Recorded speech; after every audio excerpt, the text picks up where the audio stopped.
Have you finished the Hunter x Hunter anime and want to see what happens next? Don't move. You're in the right place. I'm going to tell you about the new adventures of our protagonists up to the latest manga chapter. Get comfortable because we're diving straight into what happens after the anime, following the events of the election arc and the Dark Continent arc. Suddenly, in the Hunter Association office, the Zodiacs are gathered, except for Ging and Pariston. Binz, the secretary of the Hunter Association, is in a panic. He has an extremely important video to show the Zodiacs. The man in the video introduces himself as Wobble, the Emperor of Kakin. He claims to have found a place with nearly infinite resources and declares his intention to lead an expedition to the Dark Continent, a world entirely separate from ours, erased from all maps. It's said that 200 years ago, every time humans tried to set foot there, they faced great disasters.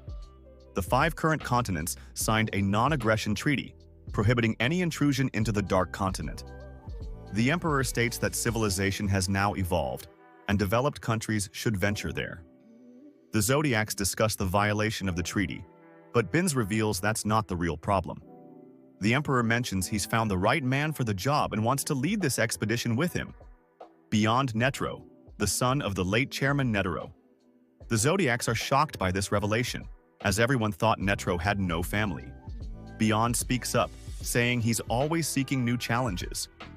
He adds that, according to myths, their ancestors all came from a place different from the current world. He invites anyone who wishes to join him in the Kakin Empire to embark on this journey to the Dark Continent. The Zodiacs are stunned by his declarations. Binz then reveals there wasn't just one DVD left by Chairman Netero, there were 2. The second was to be used only if someone claiming to be his son appeared. The Zodiacs debate whether to watch this DVD without Ging or Pariston. Suddenly, Cheadle says she needs to talk to them about something important. Meanwhile, in the Kakin Empire, Beyond Netero learns that his video has reached 100 million views in just 1 hour. The V5, the organization representing the world's most powerful governments, demands he take it down. An assistant informs him of the administrative steps required to legally undertake this journey, including obtaining permissions from each country. Beyond Netero declares that he'll set foot on the Dark Continent regardless of permissions and will fight anyone who stands in his way. Back at the Hunter Association office, Cheadle reveals that Ging and Pariston Stone have left the Zodiacs so they can watch the video without them.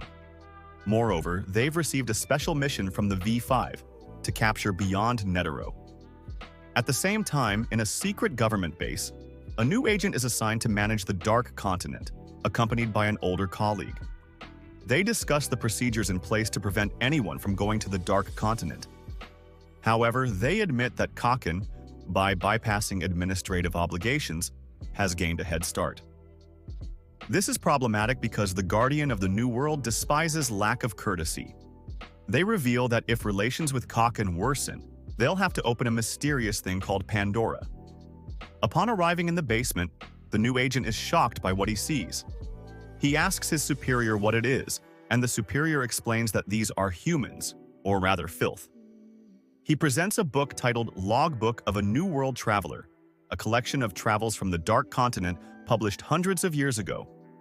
The agent is told to memorize it by heart. A passage from the book describes how humans entered the New World and ended up twisted like ropes.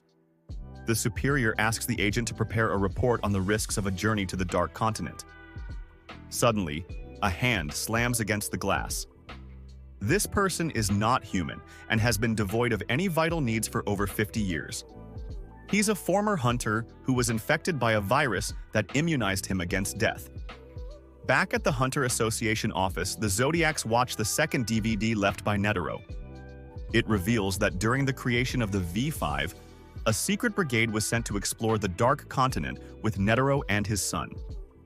Without the necessary permissions, they took a secret path that led to many deaths and a disaster for humanity. The chairman states he only went twice and forbade his son from returning.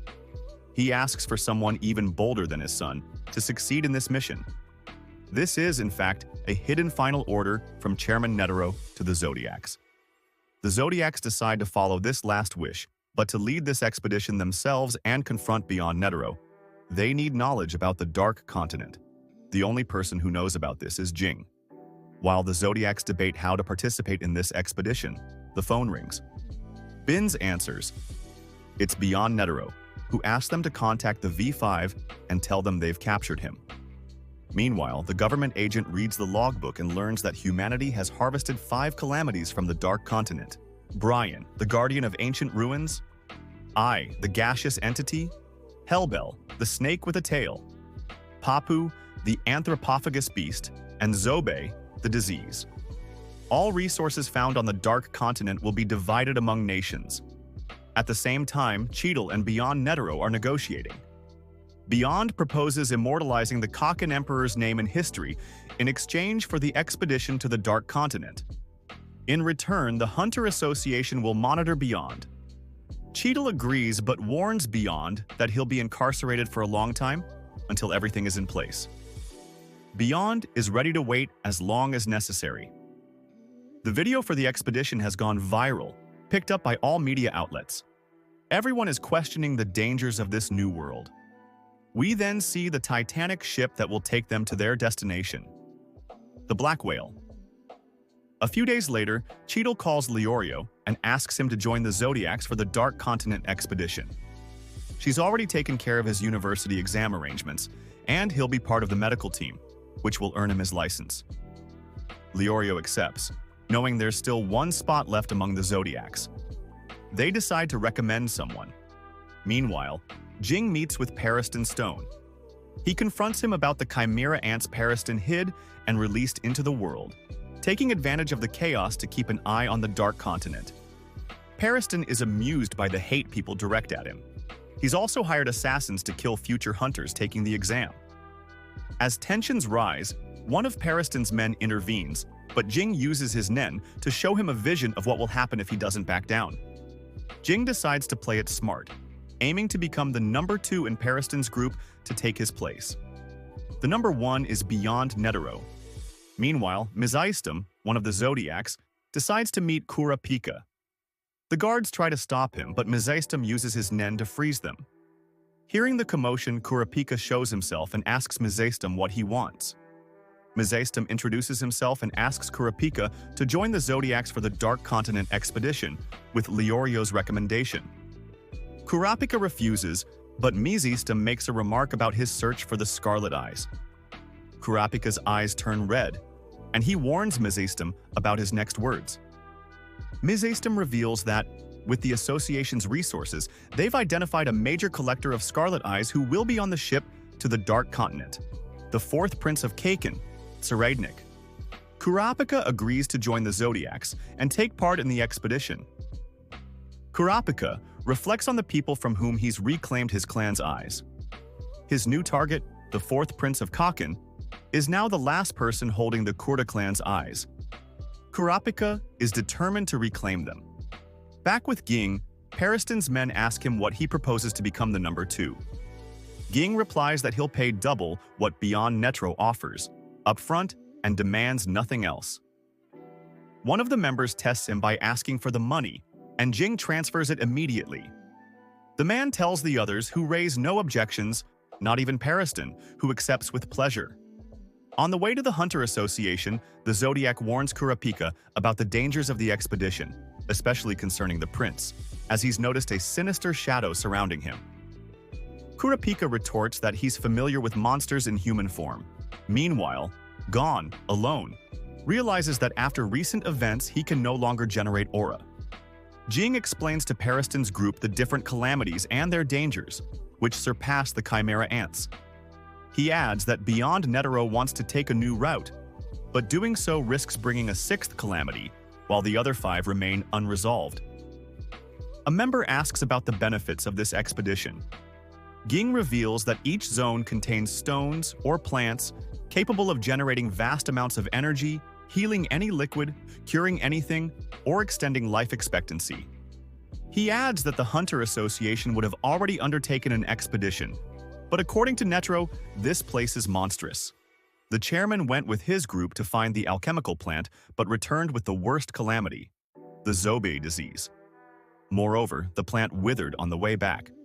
Only 6 survivors returned from that expedition, which deeply marked Netero. Ging asks if they're still willing to go. The man who left earlier returns and says yes. He's spent all his money on his sister's medical bills, which are now fully covered. He tells Ging he'll follow him wherever he goes. One of the members asks Ging how he knows so much about the Dark Continent.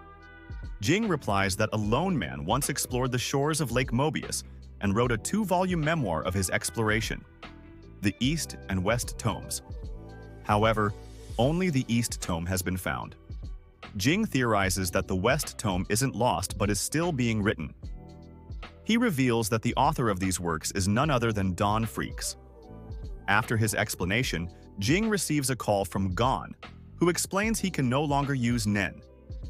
Ging tells him it's normal after the vow he made, and that he should be happy to be alive. Gon decides to return to Whale Island with his Aunt Mido to reflect on what he truly wants to do. But first, he'll have to handle all the administrative tasks related to being a hunter that he left behind. After the call, Ging returns to Periston's group, which has split into 2 factions: those who accept his money and those who don't. They'll only follow his instructions once everyone has accepted the money. The group claims they're just hunters, but Ging doesn't believe a word of it. He knows Beyond has recruited determined specialists for such an expedition. Periston is annoyed by how things are unfolding and begins to harbor hidden hatred for Ging. Meanwhile, in a nightclub, one of the prince's associates brings 2 young girls to his hotel. After some time, the prince takes a shower, while complaining on the phone about the girls' lack of culture. He asks his agent to bring him someone more refined. Unbeknownst to him, the girls have been savagely murdered. At the Hunter Association, Cheadle discusses the contract terms and what must absolutely not happen with Beyond Netero during the expedition. Once the call ends, she presents the contract to Beyond, who reads it carefully. He points out that 3 elements are still pending: capabilities, resources, and the contract. Kurapika finally arrives at the Hunter Association, where Cheadle introduces the 2 new members to the Zodiacs. She gives a report on the dangers and constraints of the expedition to the Dark Continent. Kurapika asks how many of Beyond Netero's accomplices within the association have been identified. He explains his reasoning, as it's clear Beyond has been preparing this expedition for a long time and always intended to have the association's support from the start. Mezaistum asks to speak privately with Kurapika. He also suspects there's a traitor, possibly even among the Zodiacs. However, they can't make any assumptions, as the Zodiacs were chosen by Netero. Mezaistum adds that the presence of a mole might be due to the late chairman's misjudgment. After this discussion, the Zodiacs divide roles and tasks. The dates and conditions of the Hunter exam have been changed to gather sufficient human resources for the expedition. A month later, we find Ging with Periston's team, trying to beat him in various disciplines. Ging outclasses them all. Periston arrives and admits that all the assassins he hired for the Hunter exam failed because of the one who took his place in the association, Kurapika. The group of assassins returns, led by Mool, who asks Ging if he's with the association. Ging replies that he's not, and that he's closer to Beyond. He clarifies that he'd be happy to help free Beyond, but doesn't want Periston to get away with it. The assassins are surprised that the group partly supports Ging. However, Mule says they only obey Beyond, and asks them to choose between Periston and Ging. Periston chooses a third option: death for both. The assassins materialize their Nen weapons and open fire on Periston and Ging, who flee. Once the assailants are shaken off, Ging uses the same attack Leorio used against the assassins. Ging can replicate any physical attack he's been hit by once. Other assassins position themselves against a wall. Through a technique similar to Leorio's ultrasound, Ging detects their position and launches 2 waves of Nen that pass through the wall, catching the assailants by surprise. Ging warns Periston that next time, instead of orchestrating this charade to test his skills, he should just ask directly. Back in the room, Ging tells Mule, the leader of the assassins, that his acting was poor and that he saw through the setup immediately. He adds that these men aren't currently prepared for the Dark Continent. Mule reveals that they're meant to be support troops for a piloted robot capable of materializing a powerful weapon, codenamed Golem. Ging realizes Mule is the troop leader and asks if he can convince the other group to accept the money. Muyl replies that the money is the problem. The soldiers took it as an insult, as mutual trust binds them. Ging apologizes and proposes donating the money to the Knoll Foundation, which supports soldiers' families. However, Muyl warns that by making this donation, Ging will become a soldier himself. Muyl asks why Ging is so insistent on them accepting the money. Ging says he hadn't thought much about it, and just thought it would be a kind gesture. He explains that his primary goal is truly to participate in this expedition with Beyond. Muyl says he'll try to convince his troops and accepts Ging as the number 2, but he'll retain command of the troops. Ging makes the donation to the Foundation, officially becoming a soldier. Ging agrees, and Periston, listening to the conversation, declines his application as number 2, as he wants to see how Ging handles things. Meanwhile, we see the final Hunter exam, which involves answering 3 questions about the Kakin Emperor's presentation video on the Dark Continent expedition. Kurapika examines the answers with his power, masking the spies. However, he explains that his power isn't 100% reliable, as someone with the ability to alter or erase memories could hide spies by removing their lies. He wonders who among the association might have such a power. At the same time, the 4th prince receives a call from one of his brothers, informing him that whoever returns alive from this expedition will be the next king. The prince is delighted and plans to claim the throne. His brother warns him that he'll be the one to ascend and deal with the prince himself. Shortly after, the 4th prince receives another call about his close guard. The Hunter Association demands they pass a lie detector test, and anyone who lies will be excluded from the expedition. The prince prepares his guards by having them memorize the ship's layout. Back to Kurapika and Mizaystum's discussion. The Zodiac says he knows almost all the other Zodiac's abilities, and that none of them have manipulation powers. Mizaystum still finds it strange that Muyl, the assassin, and Hyundai, the biochemist, failed the exam. What he fears most is that Periston left a pawn behind before leaving the association. Kurapika proposes secretly analyzing the Zodiacs if Mizaystum wishes. Mizaystum gathers the Zodiacs, except for Sayu, and says there's likely an ally of Beyond among them. He asks if they're willing to reveal their abilities. No one steps forward, but Mizaystum reveals his. He has 3 cards.